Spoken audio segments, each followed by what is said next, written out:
Why do you think Greenland became this big fissure, became this big area of dispute between, in particular, it seems, Western Europe and the Trump administration? Well, I'll use the Iran situation as an example just because it's closer to what we're talking about right now.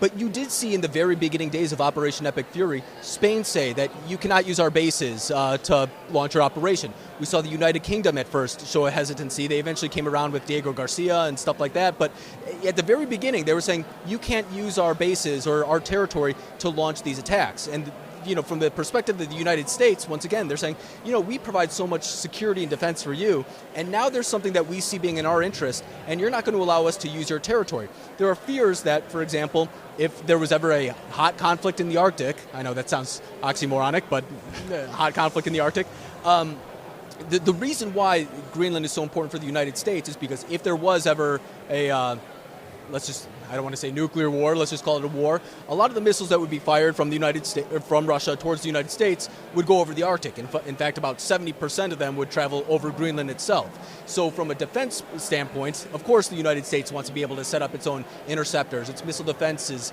so that they could protect the United States against such a threat. But I think that there's also something that is taking place, and it's the idea that there's crucial shipping lanes that will be available in the Arctic if, for example, icebreakers, we get the technology that would allow ships to move more freely through the Arctic.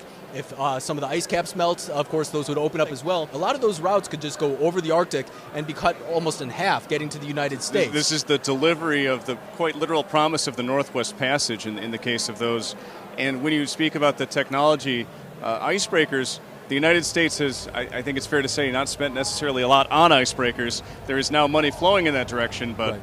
Certainly seems as though it's becoming a theater not just of potential conflict, but of commerce, as you're saying. I mean, it's gotten to the point where I believe we're contracting Finnish companies to sell us some icebreakers. So not only are we a little bit behind on the technology itself, but we already have a shipbuilding problem in the United States as it is. I mean, when it comes to building destroyers, aircraft carriers, we've fallen behind to China when it comes to the construction, manufacturing, and production of naval assets.